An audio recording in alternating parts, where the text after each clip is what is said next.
ಹೊಳೆನರಸೀಪುರ ತಾಲೂಕಿನ ತೇಜೂರು ಶ್ರೀ ಸಿದ್ದರಾಮೇಶ್ವರ ಮಠದಲ್ಲಿ ಪೂಜ್ಯ ಶ್ರೀ ಕಲ್ಯಾಣ ಸ್ವಾಮೀಜಿಗಳ ಉಪಸ್ಥಿತಿಯಲ್ಲಿ ಬುಧವಾರ ರಾತ್ರಿ ವಿಶೇಷ ಅಮಾವಾಸ್ಯ ಪೂಜಾ ಮಹೋತ್ಸವ ವೈಭವದಿಂದ ಜರುಗಿತು. ಹಳ್ಳಿ ಮೈಸೂರು ಹೋಬಳಿ ಬಹಳ ಹಿಂದುಳಿದಿದ್ದು ಗ್ರಾಮೀಣ ಪ್ರದೇಶದ ದುಸ್ಥಿತಿಯನ್ನು ಕಂಡಿದ್ದೇನೆ.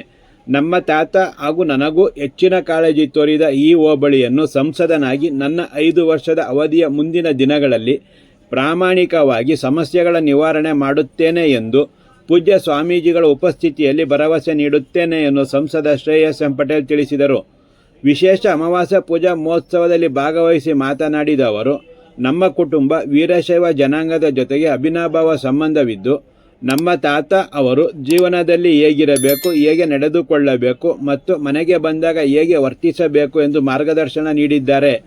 ಅವರು ತೋರಿದ ದಾರಿಯಲ್ಲಿ ಸಾಗುತ್ತಿರುವ ನಾನು ಸಂಸದನಾಗಿ ನನಗೆ ನಿಮ್ಮಗಳ ಮಾರ್ಗದರ್ಶನ ಅಗತ್ಯವಾಗಿದೆ ಎಂದರು. ಸಂಸದ ಶ್ರೇಯಸ್ ಎಂ ಪಟೇಲ್ ಅವರು ಸಿದ್ದರಾಮೇಶ್ವರ ಮಠದ ಆವರಣದಲ್ಲಿ ಸುತ್ತೂರು ಜಗದ್ಗುರುಗಳಾದ ಪೂಜ್ಯ ಶ್ರೀ ರಾಜೇಂದ್ರ ಮಹಾಸ್ವಾಮೀಜಿಗಳ ಕಲ್ಲಿನ ಮೂರ್ತಿ ನಿರ್ಮಾಣ ಮಾಡಿಸಲು 2 ಲಕ್ಷ ರೂಪಾಯಿ ದೇಣಿಗೆ ನೀಡಿದರು. ಕಿರಿಕೊಡ್ಲಿ ಮಠದ ಪೂಜ್ಯ ಶ್ರೀ ಸದಾಶಿವ ಸ್ವಾಮೀಜಿಗಳು ಹಾಗೂ ಪೂಜ್ಯ ಶ್ರೀ ಕಲ್ಯಾಣ ಸ್ವಾಮೀಜಿಗಳು ಆಶೀರ್ವಚನ ನೀಡಿದರು. SBI ನಿವೃತ್ತ ವ್ಯವಸ್ಥಾಪಕ ಸೋಮಶೇಖರ್ ಮಾತನಾಡಿದರು. ಅರ್ಚಕ ಷಡಾಕ್ಷರಿ ಪೂಜಾ ಕೈಂಕರ್ಯ ನೆರವೇರಿಸಿದರು. ಶಿವಕುಮಾರ ಸ್ವಾಮೀಜಿ ಸಹಕಾರ ಸಂಘದ ಅಧ್ಯಕ್ಷರಾದ HR ಸುರೇಶ್, ತಾಲೂಕ್ ಪಂಚಾಯತ್ ಮಾಜಿ ಸದಸ್ಯ ಶಿವಸ್ವಾಮಿ, ನಿವೃತ್ತ ಪ್ರಾಂಶುಪಾಲ ಪ್ರಭುಶಂಕರ್, ಸಾಂಬಶಿವಪ್ಪ, ಪ್ರಸಾದ್, ದೇವರಾಜು, T ರವಿ ಹಾಗೂ ಇತರರು ಪೂಜಾ ಮಹೋತ್ಸವದಲ್ಲಿ ಇದ್ದರು. ನಮಸ್ಕಾರ.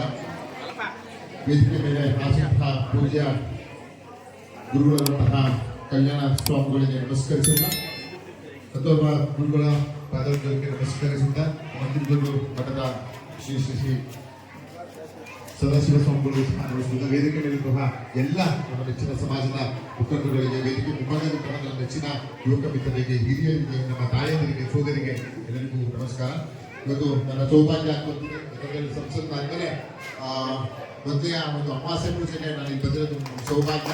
ಎಲ್ಲರ ಆಶೀರ್ವಾದದಿಂದ ಇವತ್ತು ನಾನು ಸಂಸದನಾಗಿದ್ದೀನಿ. ನಿಮ್ಮೆಲ್ಲರ ಸಲಹೆ ಸಹಕಾರ ಖಂಡಿತವಾಗಿ ಮುಖ್ಯ. ಯಾಕಂತ ಹೇಳಿದ್ರೆ ತಾತ ಅವರು ಹಳ್ಳಿ ಮೈಸೂರು ಹೋಗಿಗೆ ವೀರಶೈವ ಸಮಾಜಕ್ಕೆ ಅಂದರೆ ಒಂದು ಅವಿನಾಭಾವ ನಮ್ಮ ಕುಟುಂಬಕ್ಕೂ ವೀರಶೈವ ಸಮಾಜಕ್ಕೂ ಅಂತ ಹೇಳ್ಬೋದು. ಯಾಕಂತ ಹೇಳಿದ್ರೆ ತಾತ ಅವರು ಯಾವಾಗಲೂ ಮಠಗಳ ಏಳಿಗೆಗೆ ಮತ್ತು ಸಮಾಜದ ಏಳಿಗೆಗೆ ಯಾವಾಗ ನಮ್ಮ ಬಗ್ಗೆ ನಮ್ಗೆ ಹೇಳ್ತಾ ಇದ್ರು, ಹೇಗಿರಬೇಕು, ಹೇಗೆ ನಡ್ಕೊಳ್ಬೇಕು ವೀರಶೈವರು ನಮ್ಮ ಮನೆಗೆ ಬಂದಾಗ ಅಂತೆಲ್ಲ. ಅದನ್ನೆಲ್ಲ ಇವತ್ತು ನಾವು ನೆನೆಸ್ಕೊಂಡು ನಡೆದಾಗ ಅವ್ರ ದಾರಿಯಲ್ಲೇ ಮಾರ್ಗದರ್ಶನ ಖಂಡಿತ ಹೋಗ್ತಾ ಇದ್ದೀನಿ ಅಂತ ಭಾವಿಸ್ತಾ, ಜೊತೆಗೆ ಈ ಮಟ್ಟದಲ್ಲಿ ಆಗಬೇಕಾಗಿರುವಂಥ ಶ್ರೀ ಮಟ್ಟದಲ್ಲಿ ಆಗಬೇಕಾಗಿರುವಂತಹ ಕೆಲಸಗಳು ಸುಮಾರಿದ್ದಾವೆ. ಯಾಕಂತೇಳಿ ಅದಕ್ಕೆ ಸಮುದಾಯ ಭವನ ಸಹ ಅದಕ್ಕೆ ನಿಂತಿದೆ.